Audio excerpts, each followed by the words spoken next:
Ena življenjska. Zakaj kupci radi kupujejo popuste?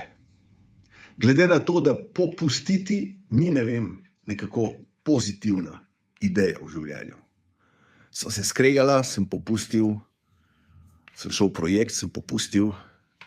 Popuščanje ni popuščanje zdravja, ni neka vesela dogodivščina. Zakaj potem v prodaji je popust tako zelo iskan? Jaz mislim, da zato, ker iščemo opravičilo.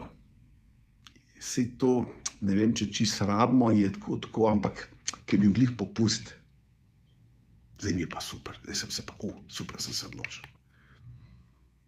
Nekaj, kar je s popustom, bi izgleda moglo biti slabše, znižano, malo pred rokom uporabe, nekje narobe.